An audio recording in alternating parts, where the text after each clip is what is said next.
He's sitting right up front at the show. If my mindset was still to get laughs from people, there's no way I would have been able to do the show.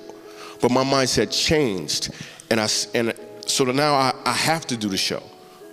So I get up on stage, and people start laughing slowly but surely. 20 minutes in it, I hear a voice come from right here, and the voice says, "My name is Ronan." And this little boy pulls off his mask and introduces himself to me.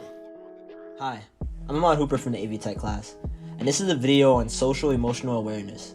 But more importantly, for me at least, what does comedy and life have in common? Now I know at first you're going to say, well, that's a simple answer. Comedy makes people feel better. And sure, while I agree with that answer, there's just more to say to it than that. Comedians have an ultimate goal, to not only make sure that us as viewers have a good time, but also for us to laugh. Now I bet you're saying, well, everyone knows that, so why should this relate to me? This should relate to you because just like comedians, everybody has a goal in life. Everyone has a purpose that they feel like they need to fulfill. And most people looking for those goals and purposes can't find them because they look for them in the wrong way. Some of the most successful people in the world have goals that are just meant to help everyone else instead of themselves. And this relates to any successful person in the world. Most lawyers become lawyers just to help people that were wronged by the system before. Most people in the military are just there to protect the people in their country and keep the country strong. And comedians just want to make people laugh. Not for themselves, but for the ones in the audience that are having a rough time and actually need the laugh. Before I bounce, I'd like to explain to you how life works, at least from a comedian's perspective. First, there's a setup, and then there's a punchline. Your setup is your talents, your resources, and your opportunities. And most of the time, we use our setup to ensure that the people around us are moving in a direction that serves us, which means the punchline occurs when you change that direction in a way they're not expecting. You actually use your setup for other people. The results are the same, yet multiplied. Revelation, fulfillment, and joy. But it's not just for the one receiving your punchline. It is absolutely for you as you deliver the punchline.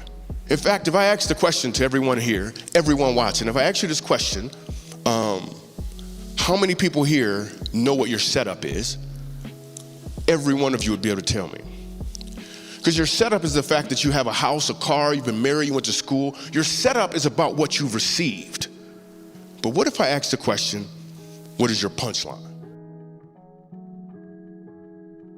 The main question I want for you to ask before this video ends is, what is your setup and what is your punchline? Because everyone in life has those two things. My setup is that I'm a smart, athletic person who can easily make friends and get along with people.